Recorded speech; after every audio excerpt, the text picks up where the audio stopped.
온도가 같아지면서 실내 열을 계속해서 빼앗기기 십상이다. 그럼에도 세상에는 내단열 콘크리트 건물이 넘쳐난다.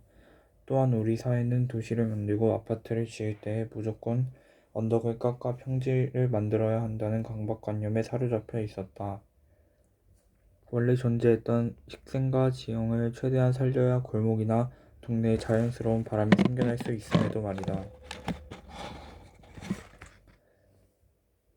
그러기에 나는 올 여름 더위도 앞으로 다가올 더위까지도 그 반은 인재, 즉 우리 사회가 만들어낸 재앙이라고 생각한다. 세상에는 이미 여름에 시원한 집, 동네, 도시, 건물들을 만들기 위한 기술과 아이디어가 넘쳐난다. 다만 실제로 그런 건물들이 지어지지 않을 뿐이다. 에어컨은 열 교환 장치이다. 에어컨은 열을 실외로 버려서 실내 온도를 낮추는데 낮아진 온도만큼 실외 온도는 올라간다. 각자의 집, 수많은 상자, 사무실 등 실내 공간에서 실외로 버려진 열 때문에 실외의 공기는 더욱 뜨거워진다. 그래서 우리는 이를 견디지 못해 더 강하게, 더 오래 에어컨을 켜는 것이다. 다시 말해서 지금 이 세상은 누군가가 버리기 시작한 열을 서로 떠안기 싫어서 남에게 떠넘기려는 폭탄 돌리기를 하고 있는 셈이다. 과연 이 악순환을 멈추게 할 방법은 없는 것일까?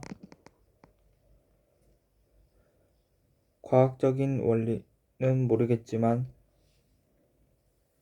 우리는 경험적으로 여름을 시원하게 지내는 방법을 이미 알고 있다.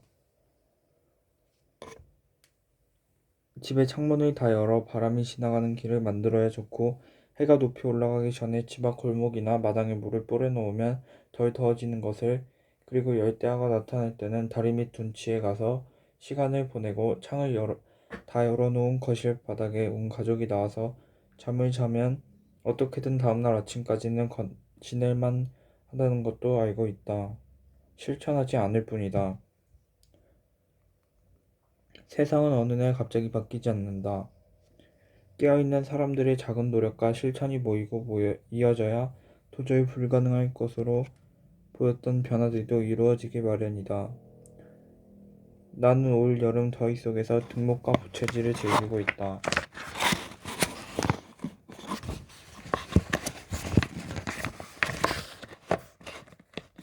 젓가락질 참 특이하네. 저러면 음식을 제대로 집을 수 있나? 얼마 전 식당에서 한 젊은이가 젓가락질을 하는 모습을 보면서 든 생각이다. 손가락 사이에 끼워진 젓가락은 한치의 공간도 없이 서로 딱 붙어 있다. 젓가락으로 반찬을 씹어먹는 것이 아니라 끼워 먹는 수준이었다. 누가 보아도 젓가락질이 서투르고 이상했다. 최근 밥상머리 교육이 주목받고 있다. 자녀의 인성과 학업에 유익하다는 이유 때문이다. 어른과 함께 식사하는 밥상머리에는 삶의 지혜가 풍성했다. 밥상머리에서는 올바른 식습관과 인성, 함양이 저절로 이루어졌다. 그러나 밥상머리 교육을 강조하면서도 가장 기본적인 젓가락질 교육은 놓치고 있는 듯하다. 밥상머리 교육의 출발은 젓가락질 가르치기였다. 젓가락질을 못하면 못 배웠다는 흉을 들을 정도로 엄격히 가르쳤다. 그러므로 젓가락질을 하는 것만 보아도 밥상머리 교육을 제대로 받았는지 판단할 수 있었다. 그런데 요즘 어린이들은 어디선가 서투른 젓가락질 때문에 후루룩거리며 흘리며 먹는 경우가 많다. 기업들이 이런 사정을 눈치채고 개발했다. 기능성 젓가락을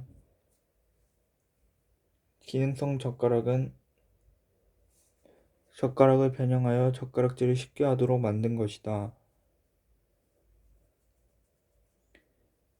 하지만 이러한 기능성 젓가락은 편리함만 추구하고 젓가락에 숨겨진 힘은 깨닫지 못한 장난감처럼 보인다.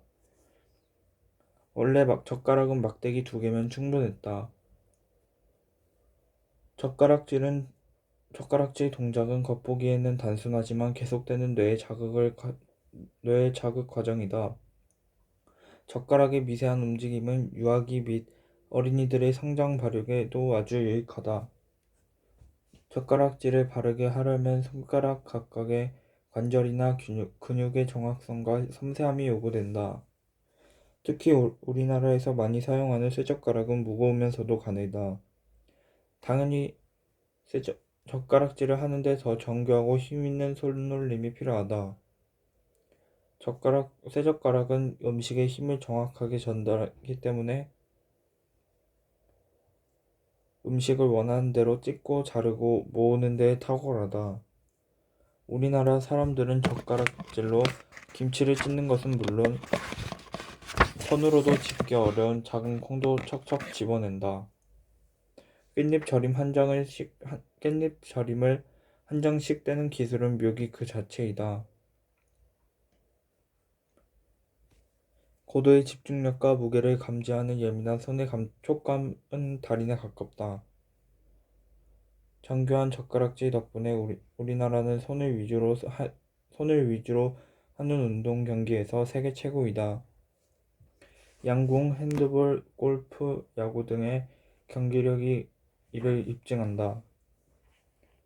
국제 기능 올림픽 대회 우승 한치의 오차도 없는 용접 기술을 이루어낸 세계적 수준의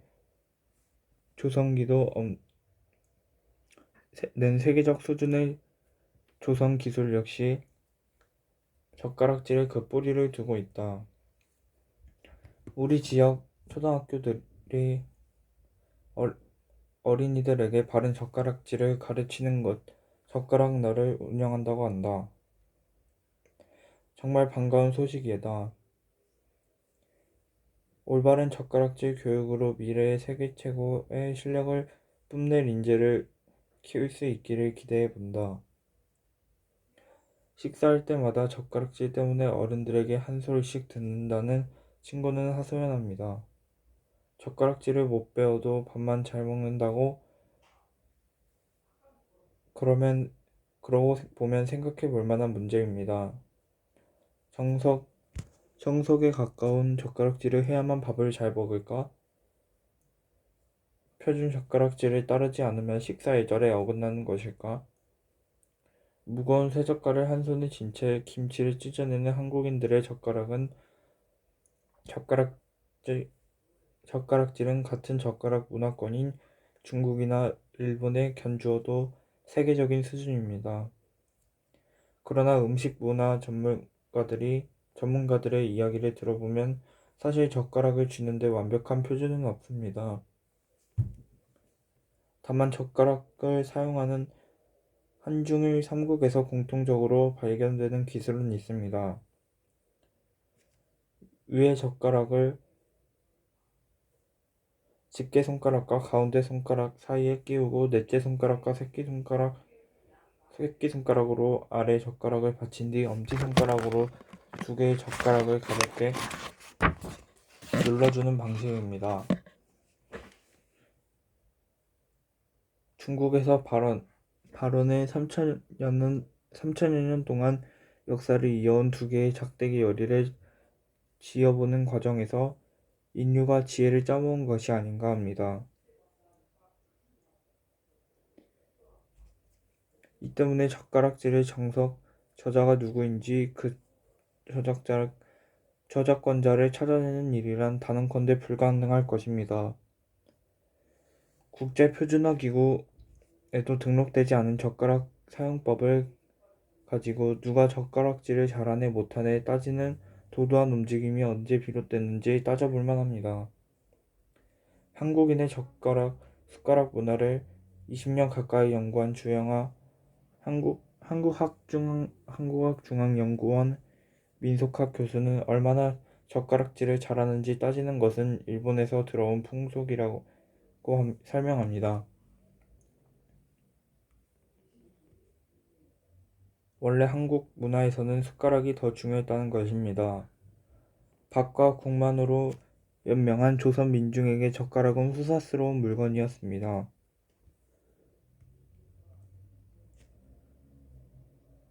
잘게 썬 밑반찬을 푸짐하게 차려 먹던 양반님네나 소장하는 희귀품이었던 것이지요.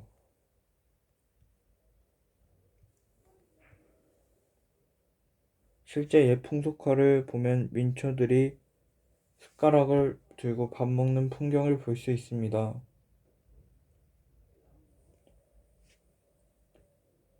젓가락은 양반가의 남자가 아니면 양반가의 남자가 아니면 가진 경우가 드물었고 양반 여성들도 숟가락으로만 밥을 먹었습니다.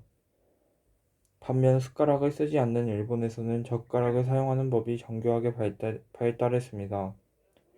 근대화 이후 어린이들을 대상으로 한 젓가락질 교육 프로그램을 만든 것도 일본이고 최근 젊은 엄마들 사이에 유행하는 젓가락 교정기를 발명한 것도 일본이거든요. 일제강점기 이후 조선에서도 외식업과 근대적 위생관이 발달하면서 젓가락이 주목받게 되었다는 것이 주영하 교수의 추정입니다. 너 밥상에 불만 있냐? 라고 참견하던 옆집 아저씨는 일본에서 건너왔을지도 모른다고 했습니다.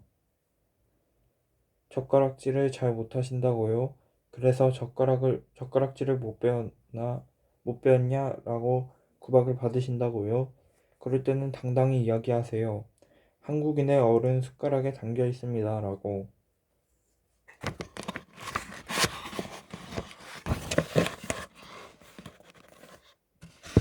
1907년 미국 정부는 한 해 동안 늑대 1,800마리와 코요테 23,000여 마리를 잡아 죽였어요.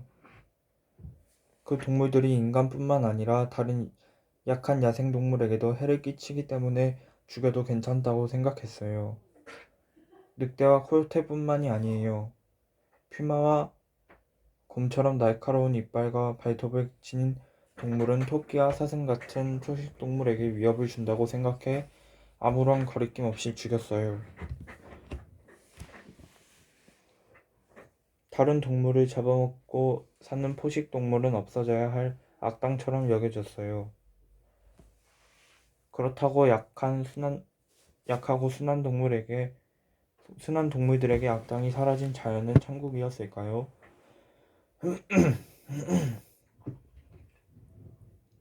카이바 고원에서 있었던 일이 그에 대한 답이 될 것 같네요.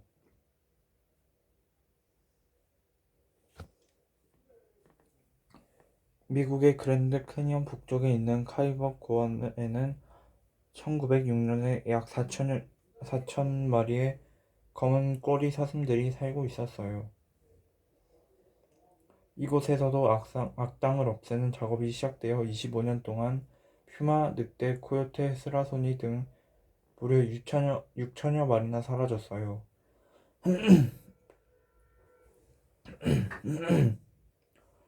포식 동물이 확 줄어들자 1923년에는 검은꼬리 사슴이 6에서 7만 마리까지나 늘어났어요.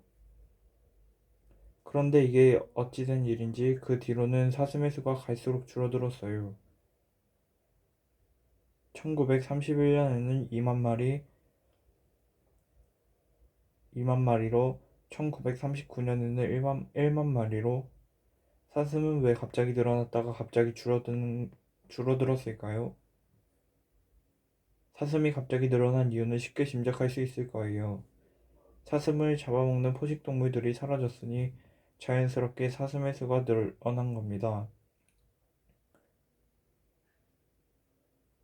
그럼 사슴은 왜 계속 늘지 않고 줄어들기 시작했을까요? 사슴이 너무 많아지자 먹이가 부족해졌기 때문이에요. 먹이가 모자라니 굶어 죽는 사슴이 늘어날 수밖에 없었죠.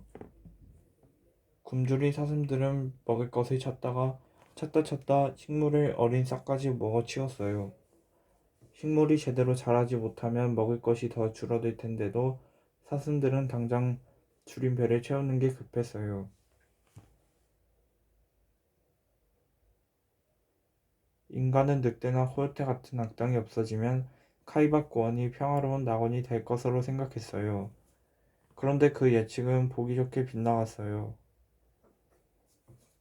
사나운 포식동물이 사라진 카이바코어는 검은꼬리 사슴들에게도 결코 살기 좋은 곳이 아니었어요. 늑대 같은 포식동물이 있어서 검은꼬리 사슴은 카이바코어에서 굶어 죽지 않고 살아갈 만큼만 적당한 수를 유지할 수 있었어요. 그런데 포식동물이 사라지자 저희끼리 먹이를 두고 경쟁이 심해졌어요. 인간은 먹고 먹히는 자연의 세계에 끼어들어 그 질서를 마음대로 바꾸어 보려고 했지만 결국, 성, 결국 성공하지 못했어요. 그 뒤에 미국의 과학자들은 만일 바다에서 카이바코원과 비슷한 일이 벌어진다면 어떤 결과가 나올지 궁금했어요. 그래서 한 가지 실험을 해보기로 했습니다. 과학자들은 먼저 바위가 있는 바닷가 무릉덩이에 야외 실험장을 차렸어요. 무릉덩이에는 불가사리와 따개비, 홍합, 삿갓 쪽에 달팽이 등과 갖가지 해조류가 살고 있었어요. 불가사리는 카이바코원의 늑대나 코요테에 견줄 만한 바다의 포식동물입니다. 녀석들은 워낙 먹성이 좋아 여러 가지 동물을 가리지 않고 잡아먹어요. 저보다 약한 동물을 닥치는 대로 잡아먹는 불가사리를 없애면 다른 바다 생물들이 평화롭게 살 수 있지 않을까요? 그러면 바다에 좀 더 많은 생물이 털이 잡지 않을까요? 과학자들은 실험을 시작하면서 바닷속 악당인 불가사리를 보이는 대로 없애버렸어요. 6개월쯤 지나자 불가사리가 사라진 무릉덩이에서 새로운 따개비 종이 자리를 잡기 시작했어요. 그러다 점차 홍합이 늘어나더니 마침내 다른 생물과 비교할 수 없을 정도로 많아졌어요. 홍합은 바위에 들러붙어 사는데 그 수가 많아지니 홍합 한 종이 바위를 몽땅 차지해버린 거예요. 그러자 해조류는 한 종류만 빼고 모두 자취를 감추어 버렸어요. 해조류가 없어지니 그걸 먹고 살던 생물도 잇따라 사라져 버렸어요. 처음에 15종이었던 바다 생물은 8종으로 줄어들었어요. 흉악한 포식동물인 불가사리만 없애면 다른 생물은 안전한 환경에서 번성할 줄 알았는데 그 결과는 그게 아니었어요. 오히려 홍학 같은 번식력 좋은 몇몇 종이 무릉덩이를 차지하고 수가 적은 희귀종을 밀어내버렸어요.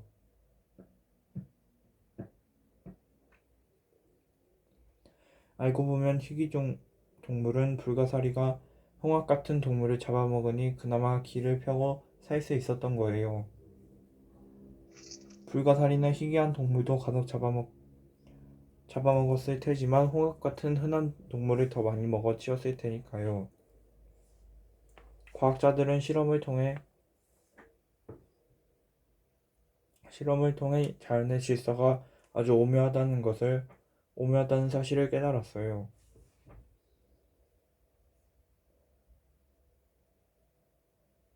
불가사리 같은 무서운 포식동물이 약하고 희귀한 동물도 살아갈 수 있는 풍요로운 바다를 만든다니 인간은 섣불리 쓸모없을 거라고 판단했지만 불가사리 또한 바다에서 없어서는 안 될 소중한 생명이었어요.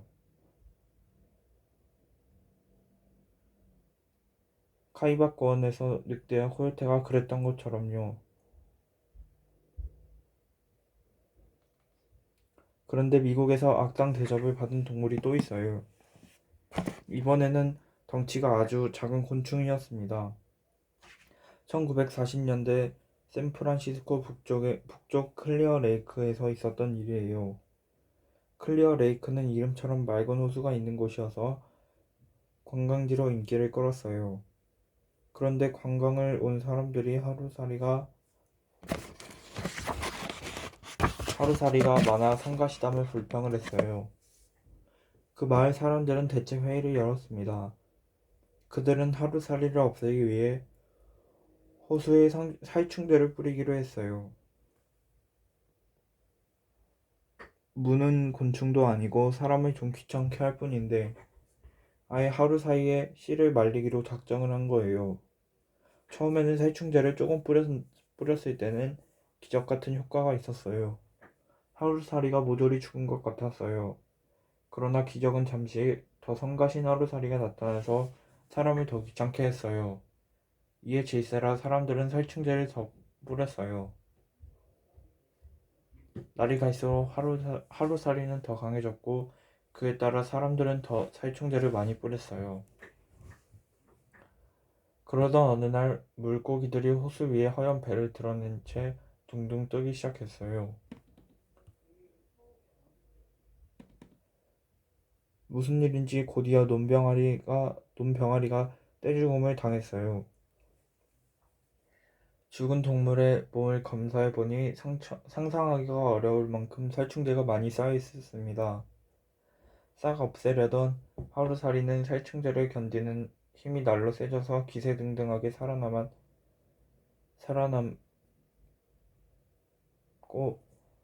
살아남고 하루살이를 먹이로 삼는 물고기를 먹고 사는 새들만 애꿎게 죽어나간 거예요.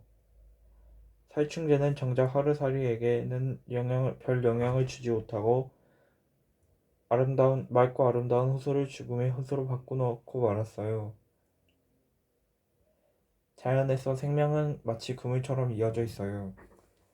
카이바구원에서는 늑대와 검은꼬리 사슴과 식물의 싹이, 바닷속에서는 불가사리와 따개비와 홍합 갖가지 해조류가, 클리어 레이크에서는 하루살이와 물고기와 논병아리가 줄줄이 연결되어 있어요.